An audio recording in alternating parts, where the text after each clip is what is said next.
Movie की शुरुआत में हम देखते हैं एक स्टूडेंट और एक टीचर को। स्टूडेंट एक छोटी लड़की होती है और वो छोटी लड़की कहती है कि उसके डैड ने बोला है अगर तुम हीरोइन नहीं बन सकती तो तुम बेकार हो और लाइफ में कुछ नहीं कर सकती। और वो कहती है कि डैड उसके लिए अब कभी भी वापस नहीं आएंगे। तो उसकी टीचर उस लड़की को समझाते हुए कहती है कि तुम बेकार नहीं हो, दरअसल वे एक अनाथ आश्रम में है। उसके बाद कहानी सीधी 20 साल बाद की दिखाई जाती है। वही लड़की अब बड़ी हो चुकी थी और वो एक टॉयलेट में बैठी हुई होती है और कहती है पापी लोग हमेशा बदबू मारते हैं। उनकी बातें टॉयलेट में बैठकर एक आदमी भी सुन रहा होता है जो कि एक डायरेक्टर होता है, जो तलवारबाजी वाली मूवी डायरेक्ट करने वाला होता है। वह उससे कहती है मुझे एक मौका दो, मैं बहुत अच्छा काम करूँगी। जिसका डायरेक्टर कोई भी जवाब नहीं देता। वह पार्क में अपनी दोस्त के साथ बैठकर बात कर रही होती है। तभी उसके पास डायरेक्टर का कॉल आता है और वह उसके ऑफिस आ जाती है। डायरेक्टर उससे पूछता है कि क्या तुम्हें तलवार चलानी आती है। वह बोलती है हाँ मुझे तलवार चलानी आती है। डायरेक्टर उससे कहता है शूटिंग 2 दिन में शुरू होगी, तुम सेट पर टाइम से आ जाना। अब तुम जाओ, मुझे और भी हीरोइन चाहिए। लेकिन वह बोलती है कि मैं सब अकेले कर सकती हूँ, आपको किसी को भी बुलाने की कोई ज़रूरत नहीं है। और वह हंसता हुआ बोलता है क्या तुम मजाक कर रही हो, और उससे कहता है तुम यहाँ से जाओ, तुम कभी भी हीरोइन नहीं बन सकती।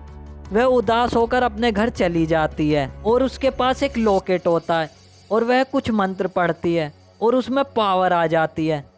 तभी हमें दिखाया जाता है वह एक खंडर जैसी जगह पर होती है जहाँ उसे एक दूसरा लॉकेट मिलता है। वह उसे उठाकर अपने लॉकेट के साथ टच करती है तो उसमें से बहुत तेज लाइट निकलती है और उसकी एक आंख चमकने लगती है।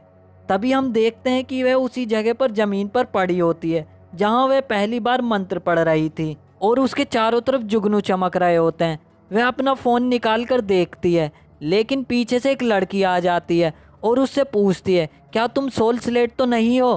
तभी वह बोलती है हाँ मैं सोल स्लेट हूँ। तभी वह लड़की बोलती है क्या मैं सपना देख रही हूँ। फिर वह बोलती है मेरा नाम जीना है और मैं इस शहर की लॉर्ड हूँ। पीछे से एक आदमी आता है और जीना से बोलता है कुछ गुंडे आके मुझे परेशान कर रहे हैं। वह जाकर उनसे फाइट करने लगती है और वह भाग जाते हैं। अगली सुबह एक बूढ़ी औरत रो रही होती है और सोल स्लेट को ये देखकर काफ़ी गुस्सा आता है क्योंकि उन्हीं गुंडों ने बूढ़ी औरत को मारा था। वह अपनी तलवार से उनके साथ फाइट करने लगती है। वह अपनी तलवारबाजी से उन सभी गुंडों को बहुत मारती है। ये लड़ाई काफ़ी देर तक चलती है और उन्हें भगा देती है। वही लड़की जीना उसे अपने घर ले आती है जहाँ रखी एक पेंटिंग स्लेट देखकर पूछती है ये कौन है। तो जीना बोलती है ये जेपी कुंगसू है। और स्लेट पूछती है ये जेपी कुंगसू कौन है। तो जीना बताती है वह एक शैतान है जो ड्रैगन क्लैन को लीड किया करता था। वो इस जगह का सबसे बड़ा गैंग हुआ करता था।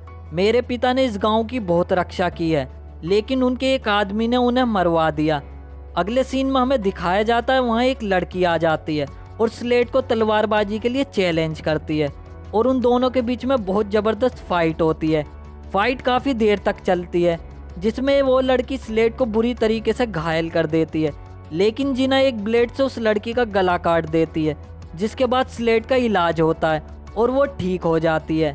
ठीक होने के बाद वह एक औरत के पास जाती है जो कि उसकी मकान मालकिन होती है और उससे अपने सपने के बारे में बात करने लगती है। तभी वह औरत उसे अनाथ और बेसहारा बोलती है और जोर जोर से उस पर हंसने लगती है। उसकी बातें सुनकर स्लेट टूट जाती है और रोने लगती है। वह औरत उससे कहती है खुद को मार डालो या तुम मर जाओ। दरअसल वह उसका ब्रेन वॉश कर रही होती है। अगले सीन में जेपी कुंगसू जिना के घर में घुस जाता है और उसके आदमियों को मारने लगता है। तभी जेपी कुंगसू एक बुढ़े आदमी का गला दबाने लगता है, लेकिन वह बुढ़ा आदमी उल्टा उसे काले जादू से मार डालता है जिसे देखकर सब हैरत में पड़ जाते हैं। तभी वहां पर रहने वाला एक तलवारबाज लड़का स्लेट को चैलेंज करता है और उन दोनों के बीच में बहुत ज़बरदस्त लड़ाई होती है जिसमें स्लेट उसके सामने काफ़ी कमज़ोर दिखाई देती है। और वह लड़का स्लेट से कहता है तुम्हारे बस की कुछ नहीं है, तुम जैसी हो वैसी रहो। तभी वहाँ पर एक आदमी घायल होकर वहाँ आता है और स्लेट से कहता है वे जीना को ले गए।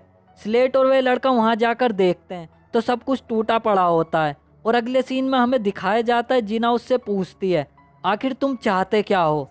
उधर जेपी कुंगसू के आदमी स्लेट पर अटैक कर देते हैं, जिसमें स्लेट अकेली ही फाइट करती है और उन सबको अकेले ही अपनी तलवार से काट देती है।